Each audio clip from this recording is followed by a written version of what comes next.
Welcome to the Cardiovascular Rehabilitation Program. Today we are going to be discussing some general exercise guidelines. We will review how to monitor your exercise intensity, and we will review some tips for exercising safely. We will start by reviewing some general exercise guidelines. To begin, let's review the importance of regular physical activity and exercise. Based on current research, we know that all physical activity helps. Physical activity includes activities such as walking, getting groceries, housework, and recreational sport. While exercise is included as a physical activity, not all physical activity counts as exercise.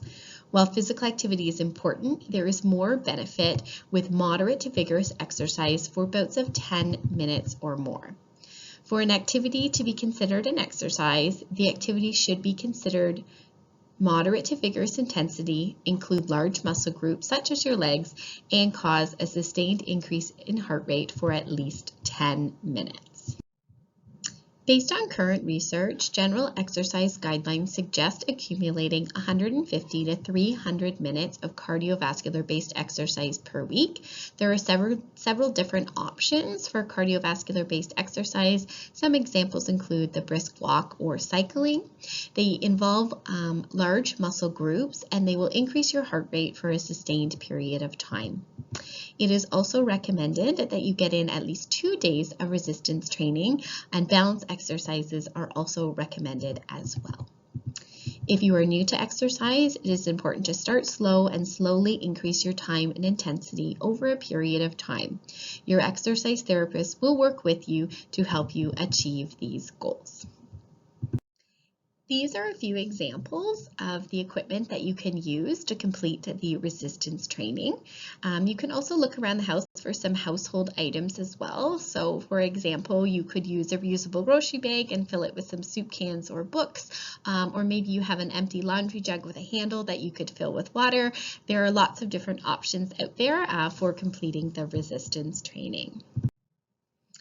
Next, we're going to go through how to monitor your exercise intensity. When it comes to exercise, it is very important to monitor your intensity.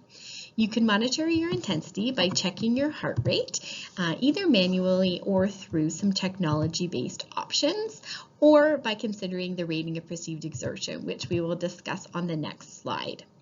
To check your heart rate manually, you would follow these steps. Place your middle and pointer finger on the thumb side of your wrist. When you feel a pulse, count the number of beats you feel in 10 seconds. Multiply the number by 6 to determine your beats per minute. Some individuals may prefer some technology-based options for checking their heart rate, which is a great option as well. Another way we can measure our exercise intensity is by using the Rating of Perceived Exertion Scale. The Rating of Perceived Exertion Scale is a scale that runs from 6 to 20, and you can find the scale on your exercise diary, which we will be reviewing in a few slides. After completing cardio-based exercise or resistance training, you want to ask yourself, how difficult was that for me? Did the exercise feel effortless, very light, fairly light, somewhat hard, hard, very hard, or maximal effort? Write the number which represents how you felt during the exercise on your exercise diary. For cardiovascular-based exercise, your RPE should be somewhere between about a 12 up to a 15, and your resistance training can feel closer to that 15 area. Warming up and cooling down are also two very important parts of the exercise. So a warm up and cool down should be between 3 to 5 minutes or longer, and it should feel fairly light on that RPE scale and can be a lighter version of your cardiovascular-based exercise. When you're warming up, there is a slow and steady increase in your heart rate and blood pressure, which is a normal and important part of preparing your body for exercise. At the same time, your arteries in the body begin to dilate, allowing blood and oxygen to easily circulate through the body. When you cool down, the reverse is happening.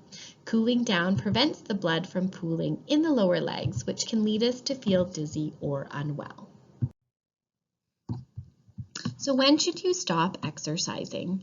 If you are experiencing any new symptoms, it is not a good idea to exercise without clearance from your exercise therapist or doctor. Always slow down and stop exercising if you're experiencing any new or worsening symptoms, and always follow up with your exercise therapist. Thank you for joining us.